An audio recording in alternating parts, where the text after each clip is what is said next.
ಇನ್ನು ಪಹಲ್ಗಾಮ್ ಉಗ್ರರ ದಾಳಿಯ ಸ್ಫೋಟಕ ಮಾಹಿತಿ ಲಭ್ಯವಾಗಿದೆ.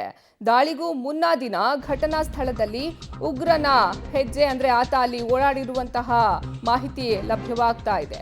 ದಾಳಿಗೂ ಹಿಂದಿನ ದಿನ ಘಟನಾ ಸ್ಥಳದಲ್ಲಿ ಉಗ್ರನ ಹೆಜ್ಜೆ, ದಾಳಿಗೂ ಮುನ್ನ ಪ್ರವಾಸಿಗನೊಬ್ಬನ ಜೊತೆ ಉಗ್ರ ಮಾತಾಡಿದ್ದಾನೆ ಅನ್ನುವಂತಹ ಮಾಹಿತಿ ಲಭ್ಯವಾಗ್ತಾ ಇದೆ.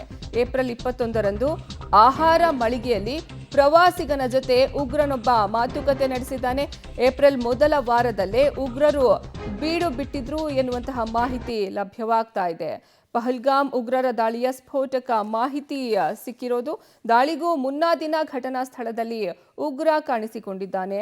ಅಲ್ಲಿನ ಪ್ರವಾಸಿಗನೊಬ್ಬನ ಜೊತೆ ಈ ಉಗ್ರ ಮಾತುಕತೆಯನ್ನು ಸಹ ನಡೆಸಿದ್ದಾನೆ. ಏಪ್ರಿಲ್ 21ರಂದು ಆಹಾರ ಮಳಿಗೆಯಲ್ಲಿ ಪ್ರವಾಸಿಗನ ಜೊತೆ ಉಗ್ರನೊಬ್ಬ ಮಾತಾಡಿದ್ದಾನೆ ಅನ್ನುವಂತಹ ಮಾಹಿತಿ ಇದೀಗ ಲಭ್ಯ ಆಗ್ತಾ ಇದೆ. ಏಪ್ರಿಲ್ ಮೊದಲ ವಾರದಲ್ಲೇ ಹಾಗಾದ್ರೆ ಉಗ್ರರು ಅಲ್ಲಿ ಬಂದು ಬೀಡು ಬಿಟ್ಟಿದ್ರಾ ಅನ್ನುವಂತಹ ಪ್ರಶ್ನೆ ಇದೀಗ ಮೂಡ್ತಾ ಇದೆ. ಈ ವಿಚಾರವಾಗಿ ಮಾಹಿತಿ ಸಹ ಎನ್ಐಎಗೆ ಸಿಕ್ಕಿದೆ. ಆ ನಿಟ್ಟಿನಲ್ಲಿ ತನಿಖೆಯನ್ನು ಮುಂದುವರಿಸಲಾಗ್ತಾ ಇದೆ. ದಾಳಿಗೂ ಹಿಂದಿನ ದಿನ ಘಟನಾ ಸ್ಥಳದಲ್ಲಿ ಉಗ್ರನೊಬ್ಬ ಕಾಣಿಸ್ಕೊಂಡಿರೋದು ಇದೀಗ ಅದು ಅನೇಕ ಪ್ರಶ್ನೆಗಳಿಗೆ ಎಡೆ ಮಾಡಿ ಕೊಡ್ತಾ ಇದೆ. ಹಾಗಾದ್ರೆ ಇವರು ಮೊದಲೇ ವಾರದಿಂದ ಇದನ್ನು ಟಾರ್ಗೆಟ್ ಮಾಡಿಕೊಂಡು ಅಂದ್ರೆ ಆ ಸ್ಥಳದಲ್ಲಿ ಮೊದಲೇ ಬಂದು ಎಲ್ಲರ ಚಲನವಲನವನ್ನು ಗಮನಿಸ್ಕೊಂಡು ಯಾವಾಗ ಟಾರ್ಗೆಟ್ ಮಾಡಬೇಕು, ಯಾವಾಗ ಅಟ್ಯಾಕ್ ಮಾಡಬೇಕು ಅನ್ನೋಂಥ ನಿಟ್ಟಿನಲ್ಲಿ ಅವರು ಇದ್ರಾ ಅಂತ